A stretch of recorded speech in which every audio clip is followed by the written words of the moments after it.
สาธุสาธุสาธุค่ะอันหันย้ำเดี๋ยวนี้เนี่ยก็เป็นป้อยกฐินที่วัดป่าเป้าเวงเก้งใหม่สิงห์ไทยนะครับอ๋อเมื่อนี้เนี่ยก็เป็นวันที่30เดือนธันวาคมปี2แห่งปลายเศร้านะครับอ๋ออันหันย้ำเดี๋ยวนี้ก็ได้เป็นตะกร้าศรัทธาที่อันมีอยู่ที่ในเก้งใหม่นี้นะครับเมื่อไรเฮ็ดต่างๆคนดุคนเฒ่าจะใครเข้าป่วยคนมันซื่อๆเนาะเมื่อไรเขาเดี๋ยวผมต้มเรื่องเดี๋ยวหันเฮ็ดมากับว่ามาพุกมาว่าเฮ็ดต่างๆที่เราจะอยู่กันจริงๆว่าเราเสียอยากจะท่องเจ้าเยี่ยมตัวเองน้ำเย้าหรือเปล่าเชื่ออันที่การการใช้ก็เหมือนกับว่าคุณก็จัดการเรื่องอะไรเนาะมีหลายอย่างมีหลายเรื่องอยู่ในบ้านทั้งนั้นเนาะเข้าส่งมีเข้าก็มีตรงนั้นเนาะเข้าห้องเราซ้ำเข้าห้องเราซ้ำก็มีนะถูกว่ามาอยู่นะดูแลเนาะ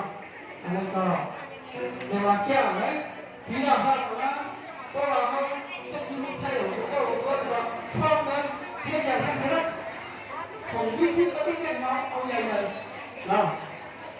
พี่อะไรก็ทำตลาดขับรถเข้าลองกินได้ใช่เราก็ต้องรักษาคือเราทำมุ่งมั่นว่าดันต้นมาสนุกชาวนาเราจ้างว่าอยากทำต้นเจ้าอันเป็นร่างจีดีก็มั่วยาวกว่าเป็นพวกว่าก็สมมติหลวงบ้านเนี่ยแทนนะเราก็ที่นั่นบางอย่างสิ่งที่เราจะเสียหลวงพ่อนะอย่างนั้นก็ขอมาเล่นนะ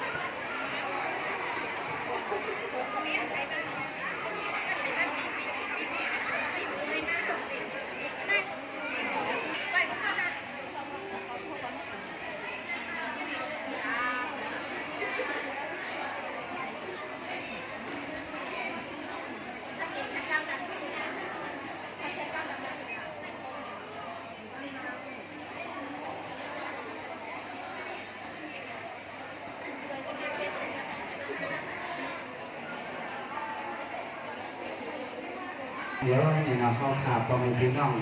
กูตีกูตั้งอะไรมาผมก็ต่างหน้าจ้องกันเสียเป็นกะทิหน้าต่างหน้า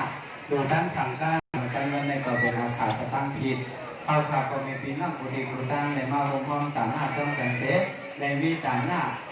จากกะผมก็จ้องกันเสียงการในวิถังการคือในการน้องน้องคาราวมาให้เป็นต้นเรื่องบริษัทถ้าเราสั่งการในบ้านหรือบ้านบางมูเสย่างเดียวคอยเอาขึ้นมาหรือวิหารขัดจ้องเสด็จที่ผ่านปังอันเป็นหลวงปู่ยังคือจำดีพระราสังฆาที่อะไรนะเราในตัวร่างสามสีเขากล่าวกันกันก็พระสังฆาเลยยันทักขันตุ้งสนับในตัวสามตาอีเวสันได้สิบห้าบาทเสดูด้านอันเป็นตนผู้อยู่เจ้าป่าสามหน้ากระพ้าเขาขา